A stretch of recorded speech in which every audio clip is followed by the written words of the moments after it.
Assalamualaikum warahmatullahi wabarakatuh. Perkenalkan, nama saya Nurfadila Lestari dengan NIM 200631100058. Jadi, pada kesempatan kali ini saya akan menjelaskan metode apa sih yang cocok dalam pembelajaran di Sekolah Madura. Jadi, menurut saya, metode yang cocok dalam pembelajaran di Sekolah Madura adalah dengan menggunakan metode demonstrasi. Mengapa metode demonstrasi? Kenapa tidak dengan metode-metode lainnya? Yuk, simak lebih lanjut. Untuk selanjutnya di sini saya akan menjelaskan tentang pengertian metode demonstrasi menurut para ahli. Jadi, merupakan cara penyajian pembelajaran dengan memperagakan atau mempertunjukkan kepada siswa suatu proses, situasi, atau benda tertentu yang sedang dipelajari, baik sebenarnya ataupun tiruan yang sering disertai dengan penjelasan lisan. Dengan metode demonstrasi ini, proses penerimaan siswa terhadap pembelajaran akan lebih terkesan secara mendalam sehingga membentuk pengertian dengan baik dan sempurna, menurut Tejamara 2014. Jadi, metode demonstrasi ini nantinya guru akan mengajar dengan cara memperagakan barang ataupun kejadian, baik secara langsung maupun melalui penggunaan media pengajaran yang relevan dengan materi yang akan disampaikan. Oleh karena itu, nantinya siswa akan lebih mudah dalam memahami materi apa yang disampaikan oleh guru tersebut, dan juga siswa ini akan dapat menerima pembelajaran tersebut itu dengan terkesan dan bisa menyimpan pembelajaran itu dengan jangka yang lama. Kemudian untuk selanjutnya yaitu tujuan. Tujuan dari metode demonstrasi ini untuk memperlihatkan proses terjadinya suatu peristiwa yang sesuai dengan materi. Baik, selanjutnya adalah faktor-faktor kendala di Sekolah Madura. Berdasarkan pengalaman saya melakukan pengabdian di sekolah dasar, tepatnya di daerah Bangkalan, menurut observasi saya, pendidikan di daerah sana itu terbilang minim, dengan faktor keadaan ekonomi dari masyarakat yang terbilang kurang mampu. Di situ menyebabkan siswa-siswa anak-anak di sana yaitu tidak dapat melanjutkan jenjang pendidikan yang lebih tinggi, sehingga mereka hanya berhenti pada jenjang sekolah dasar saja. Kemudian terdapat juga persepsi kuno dari orang tua di sana, yaitu berpendapat bahwa anak perempuan itu tidak perlu memiliki pendidikan yang tinggi, melainkan mereka hanyalah mahir akan masak atau bisa berberes gitu. Jadi kebanyakan di sana anak-anak perempuan itu hanya berakhir pada jenjang sekolah dasar saja.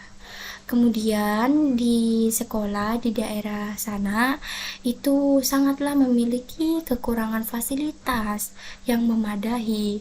Untuk itu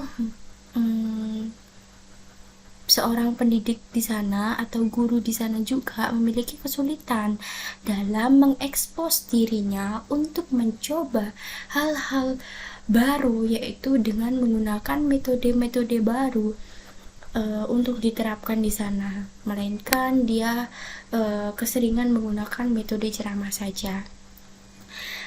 Kemudian selanjutnya adalah keterbatasan siswa di sini. Siswa di sana itu sangat kesulitan dalam memahami materi yang disampaikan oleh guru. Ada beberapa yang paham akan materi yang disampaikan oleh guru, tapi ada beberapa banyak siswa yang tidak paham akan apa yang disampaikan oleh guru tersebut. Untuk itu, maka kurangnya penyeluruhan pemahaman materi yang disampaikan sehingga terhambatlah pembelajaran tersebut gitu. Lah, untuk selanjutnya ini adalah implementasi metode demonstrasi pada sekolah di daerah Madura. Sebelum itu kita singgung nih ke pembelajaran 21. Lah, pembelajaran ini yaitu menggabungkan kecakapan literasi, kemampuan pengetahuan, keterampilan, perilaku, serta penguasaan teknologi. Jadi, untuk siswa pada abad 21 ini siswa tidak hanya dituntut untuk mahir dalam ilmu pengetahuan, melainkan juga harus terampil dalam menggunakan teknologi, menjadi insan literat serta berakhlak yang baik.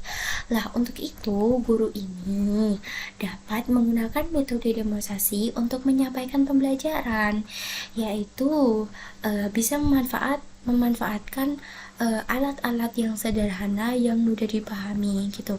Walaupun tadi guru ini terbatasi oleh fasilitas yang ada, tapi guru harus mengupgrade dirinya untuk bisa berpikir lebih cerdas untuk memanfaatkan alat-alat yang sederhana untuk bisa digunakan dalam pembelajaran dengan metode demonstrasi ini gitu. Dan guru juga bisa memanfaatkan nih media-media teknologi yang terbaru saat ini, yaitu bisa menggunakan media PPT, terus media-media yang lainnya yang ada. Kemudian yang kedua yaitu ini siswa. Dengan menggunakan metode demonstrasi ini, siswa dapat lebih mudah dalam memahami materi karena dapat secara langsung melihat proses terjadinya materi tersebut gitu. Jadi siswa akan memiliki ingatan yang lebih mendalam ketika mereka bisa melihat langsung bagaimana proses yang terjadi yang sesuai dengan materi yang disampaikan oleh guru tersebut.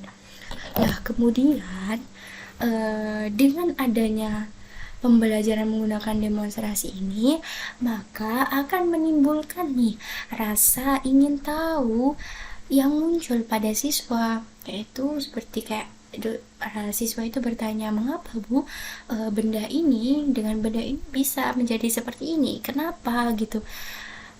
Jadi akan muncul pertanyaan-pertanyaan lainnya gitu, dan nantinya akan membuat pembelajaran pada kelas tersebut menjadi aktif gitu.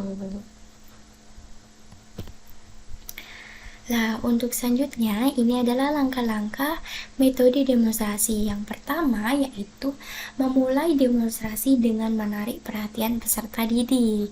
Yang kedua, mengingat pokok-pokok materi yang akan disampaikan didemonstrasikan agar demonstrasi mencapai sasaran.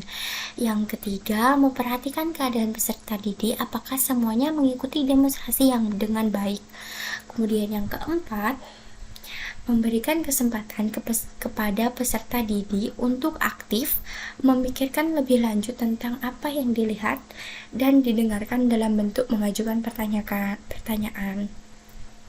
Kemudian yang kelima yaitu guru menciptakan pembelajaran yang menyenangkan dan harmonis. Jadi guru ini harus sekali menciptakan pembelajaran yang menyenangkan dan harmonis, karena dengan itu siswa ini akan dapat lebih nyaman dan merasa aman dalam menyerap materi apa yang disampaikan oleh guru tersebut gitu. Nah, untuk selanjutnya ini adalah evaluasi metode demonstrasi. Mengapa sih perlu gitu evaluasi? Buat apa sih evaluasi ini? Jadi evaluasi ini digunakan untuk seorang guru mengetahui apakah pembelajaran yang sudah kita sampaikan tadi itu bisa masuk gitu pada siswanya, apakah mereka paham akan penyampaian materi kita gitu, yaitu dengan tahap evaluasi ini gitu, untuk melihat seberapa pahamnya siswa itu terhadap materi yang kita sampaikan. Nah, pada tahap evaluasi ini kita dapat memberikan tugas kepada siswa terkait materi yang sudah kita sampaikan gitu. Nah, menurut saya yaitu implementasi evaluasi pada sekolah di daerah Madura ini dapat melakukan evaluasi dengan model pembelajaran Times Game Tournament yang bisa disingkat TGT. Jadi pada tahap ini guru itu akan memberikan soal terkait pembelajaran yang sudah disampaikan dengan menggunakan model TGT dengan cara siswa dibentuk menjadi beberapa kelompok dan guru sudah menyiapkan masing-masing kelompok itu soal yang berbeda-beda terkait materi yang disampaikan. Kemudian siswa mengerjakan soal dengan cara bergantian dengan teman kelompoknya. Lah, ini merupakan contoh evaluasi yang dapat diterapkan oleh guru-guru di sekolah dasar, yaitu dengan menggunakan model pembelajaran TGT.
Baik, itulah adalah contoh evaluasi dengan model TGT yang bisa diterapkan oleh guru-guru di sekolah dasar. Baik, untuk selanjutnya ini adalah keuntungan dengan menggunakan metode demonstrasi. Dengan metode demonstrasi ini, perhatian siswa lebih terpusatkan pada pelajaran yang sedang diberikan. Kesalahan-kesalahan yang terjadi bila pelajaran diceramahkan dapat diatasi melalui pengamatan dan contoh konkret, sehingga yang diterima oleh siswa lebih mendalam dan tinggal lebih lama dalam jiwanya. Jadi, dengan metode demonstrasi itu, siswa dapat berpartisipasi aktif dan memperoleh pengalaman langsung, serta dapat mengembangkan kecakapan. Walaupun demikian, kita masih lihat juga kelemahan dalam metode ini. Jadi, menurut saya, siswa sekolah di daerah Madura itu guru-guru dapat bisa menerapkan metode demonstrasi ini karena melihat faktor-faktor yang mempengaruhi pembelajarannya tadi, itu dengan metode ini bisa membantu lah untuk guru dalam menerapkan pembelajaran yang akan disampaikan, karena di sana siswa bisa leluasa melihat bagaimana proses materi yang disampaikan gitu. Baik, itu saja yang dapat saya sampaikan. Kurang lebihnya saya mohon maaf. Wassalamualaikum warahmatullahi wabarakatuh.